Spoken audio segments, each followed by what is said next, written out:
यहाँ तो हम लोग बल्कि तरस जाते हैं कि गोभी का अचार खाने को मिल जाए। मुझे बनाना नहीं आता और यहाँ आसपास कोई है ही नहीं जो ऐसे अचार बनाता हो। बेटा, आप कहाँ रहते हो? अगर कहो तो मैं डाल दूंगी अचार। ओह शुक्रिया, अगर आप डाल देती हो तो मेरे लिए बहुत अच्छा रहेगा। मैं यही पास में ही रहती हूँ। ठीक है, मैं आपको ना बता देती हूँ क्या क्या खरीदना है। बाकी आपको मैं अपने घर का पता दे देती हूँ। अचार डाल दूंगी तो आप ले लेना मेरे से। जी ठीक है, लेकिन एक शर्त है, आपको मेरे से ये अचार बनाने के पैसे लेने होंगे। आपकी भी तो मेहनत है ना, इसलिए।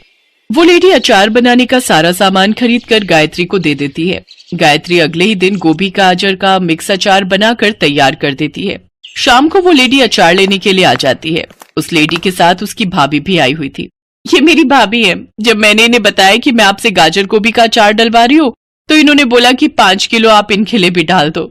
जी माता जी, जो भी सामान लाना है अब वो आप खुद ही ले लेना, क्योंकि मेरे ना बच्चे छोटे हैं तो मेरा बाजार जाना मुश्किल होगा। और बाकी आप जो भी पैसे आपके बनेंगे प्लीज मुझे बता देना।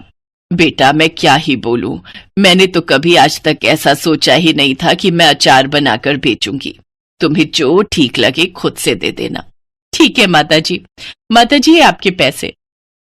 शुक्रिया बेटी, जीती रहो।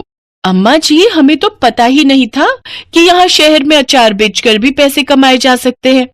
अम्मा, सचमुच आपका हुनर तो यहाँ काम आ गया। चलो अच्छा है बहू, घर में पैसे काम आएंगे, प्रकाश को भी सहारा मिलेगा। दादी, आपने बोला था कि आप मुझे जलेबी खिलाओगे, पर आपने आज भी नहीं खिलाई। और दादी, आपने मुझे बोला था कि आप मुझे गुलाब जामुन भी खिलाओगे। हाँ हाँ, बोला था तो जरूर खिलाऊंगी। चलो हलवाई की दुकान पर चलते हैं, मैं तुम दोनों को जलेबी और गुलाब जामुन खरीद कर दूंगी। अपनी दादी की बात सुनकर बच्चे बहुत खुश होते हैं। अब गायत्री के पास अचार के 3-4 ऑर्डर आ गए थे। गायत्री के साथ उसकी बहू सरिता भी उसके काम में मदद करती थी। अम्मा, आपके हाथों का गाजर गोभी का अचार मुझे तो क्या, सभी को पसंद आना था, क्योंकि आपके हाथों का अचार बहुत स्वादिष्ट होता है। यहाँ पर हर किसी को घर जैसा अचार नहीं मिलता, इसीलिए उन्होंने आपसे बनाने के लिए कहा।